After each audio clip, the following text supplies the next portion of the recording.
नमस्कार। छठा सप्ताह सत्य के साथ क्षमा करना। जीवन प्रेम पाने के लिए है। सृष्टि में सब कुछ प्रेम से बना है। आइंस्टाइन ने उसे ही एकीकृत क्षेत्र बताया है। यह वह मीठा रस है जिसका उपयोग ईश्वर ने उन वस्तुओं को बनाने के लिए किया है जो हमारे पास हैं या जिनका हम कभी अनुभव करेंगे। प्रेम ही सब कुछ है और हमें उस शरबत का स्वाद चखाया जाता है। परिणाम स्वरूप सृष्टि की हर वस्तु और हर व्यक्ति हमें प्रेम का मीठा स्वाद दे सकता है। हमारा जीवन उसी के लिए है, सृष्टि का प्रेम प्राप्त करने के लिए। इसका मतलब है कि आप स्वयं प्रेम हैं। आपको हर किसी से न केवल प्रेम मिलता है बल्कि आप उतना ही प्रेम देते भी हैं। आप जिसे भी मिलते हैं उसे प्रेम का मीठा स्वाद देते हैं।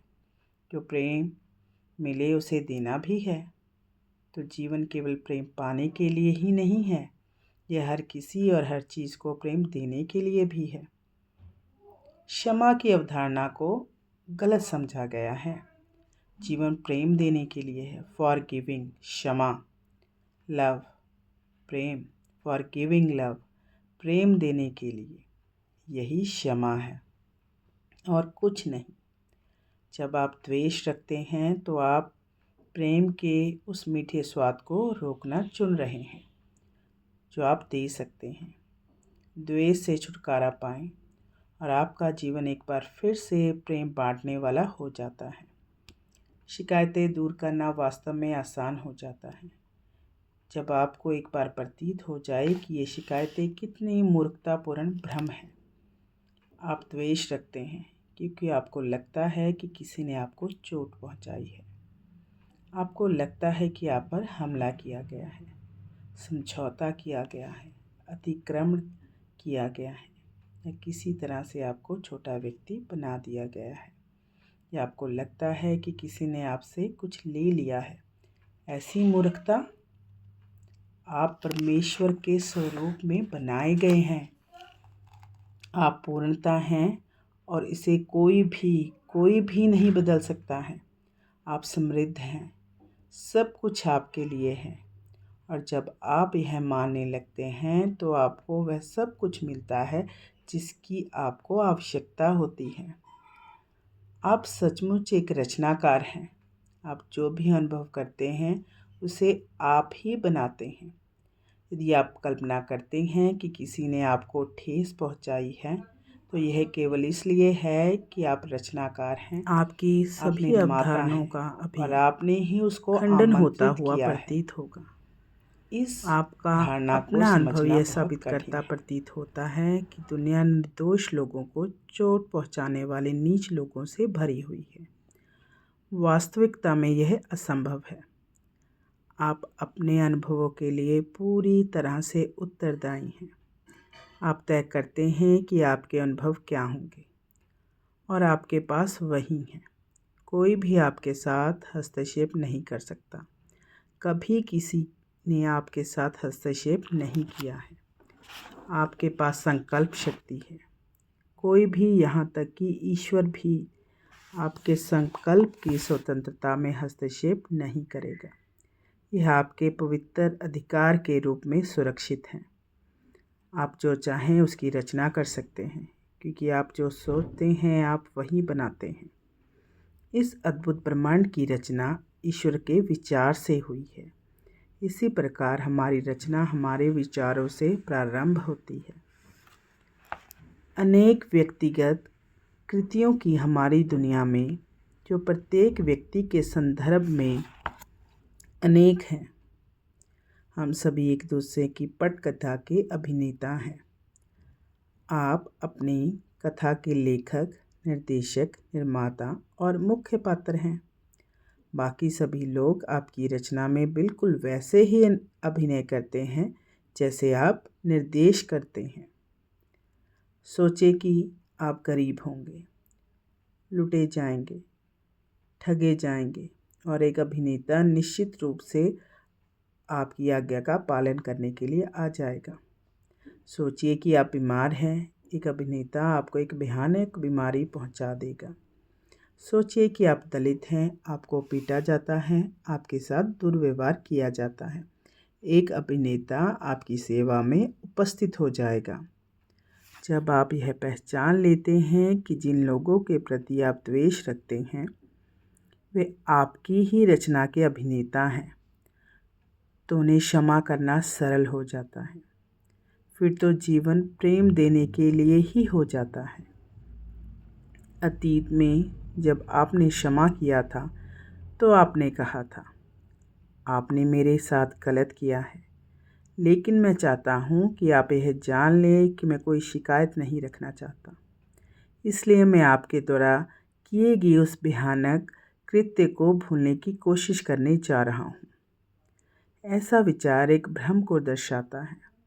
यह एक भ्रांति को शक्ति देता है कि कोई भी आपकी सहमति के बिना आपको नुकसान पहुंचा सकता है। यह असंभव है। क्षमा का ऐसा रूप है ही नहीं। इसकी जगह आपको ऐसा सोचने की आवश्यकता है, मैंने अपनी सोच में कोई भूल की है जो मैंने आपको मुझे ठेस पहुंचाने की अनुमति दी। मैं मानता हूं कि आप केवल वही कर रहे थे जिसके लिए मैंने आपको आमंत्रित किया था, और आप वास्तव में ना तो आप और ना ही कोई और मुझे चोट पहुंचा सकता है। मैं अब भी परफेक्ट हूँ, हमेशा से हूँ और हमेशा रहूँगा। आप उसे बदल नहीं सकते। मैं अब पहचान गया हूँ कि जीवन आपको प्रेम देने के लिए है। आज उन सभी लोगों पर मानसिक रूप से ध्यान देने के लिए कुछ समय निकालें जिनके प्रति आपके मन में द्वेष है। वे माता पिता, बहनें, भाई, दोस्त या अजनबी हो सकते हैं, आप जिनका नाम भी नहीं जानते हो। प्रत्येक व्यक्ति के लिए क्षमा के ये शब्द कहें। यदि आप चाहें तो इसे पढ़ें, लेकिन इससे भी महत्वपूर्ण बात यह है कि अपने शब्दों का अर्थ महसूस करें। जब आप रात बिस्तर पर जाएं तो उन लोगों के बारे में सोचें, जहाँ तक कि उन लोगों के बारे में जिनके बारे में आपको लगता है कि मेरे मन में कोई शिकायत है। प्रत्येक का चित्र सामने लाएं और अपने हृदय में उन्हें प्रेम भेजें। मन में कहें, नाम, उस व्यक्ति का नाम, मैं आपको हृदय से प्रेम भेजता हूँ, यह जानते हुए कि आपके लिए मेरी पूर्णता का उल्लंघन करना असंभव है। मैं आपको क्षमा करता हूँ। यह अभ्यास आपको अत्यंत शुद्धि वाला लगेगा। जैसे ही आप इस तरह से प्रेम देने लगते हैं, आपका पूरा अस्तित्व आपके आसपास के सभी लोगों से प्रेम प्राप्त करने के लिए खुल जाता है। क्षमा करना और क्षमा की वास्तविक प्रकृति को समझना इस पाठ्यक्रम का प्रमुख आधार है। आदिकाल से क्रोध, द्वेष आपका स्वामी रहा है और आप उसके दास। उसने आपको नरक में रखा जबकि आप स्वर्ग में रहने के लिए बने थे। इस सत्य को दृढ़ता से समझने के लिए इस पाठ को प्रतिदिन पढ़ें। प्रत्येक वाक्य को धीरे धीरे पढ़ें और उसके बारे में सोचें और उसे पचाएं। इस सप्ताह आप अपने उच्च स्व के साथ अधिक विशेष संचार शुरू करने जा रहे हैं। अब तक आपका संचार सत्य के बारे में रहा है, सृष्टि की प्रकृति और आप उसमें कैसे फिट होते हैं। इस सप्ताह जब आप हृदय में ध्यान केंद्रित कर लें और अपने उच्च स्व से संकेत प्राप्त कर लें तो कहें, अपने उच्च स्व के नाम के साथ, मेरे उच्च स्व आज उन लोगों के नाम बताएं मुझे जिन्हें क्षमा करना है। फिर चुपचाप बैठें और उन नामों को अपने पास आने दें। यदि आप किसी ऐसे व्यक्ति को क्षमा करना चाहते हैं जिसका नाम आप नहीं जानते या याद नहीं है, तो आपको केवल घटना का विवरण प्राप्त करना होगा। एक पेन और नोटबुक अपने पास रखें। प्रत्येक नाम लिखें ताकि आप अपनी शांत अवधि के बाद प्रत्येक को क्षमा कर सकें। ऐसा इस सप्ताह हर दिन करें।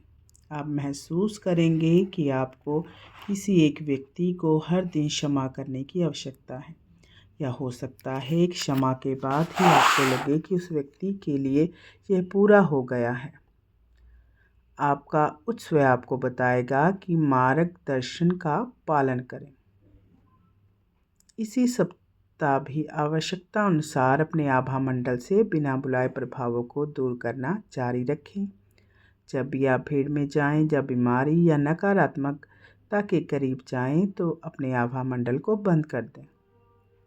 जब भी आप इसके बारे में सोचें तो हर व्यक्ति को, हर वस्तु को हृदय से प्रेम दें। यह अभ्यास अब आपके दैनिक जीवन का अंग है।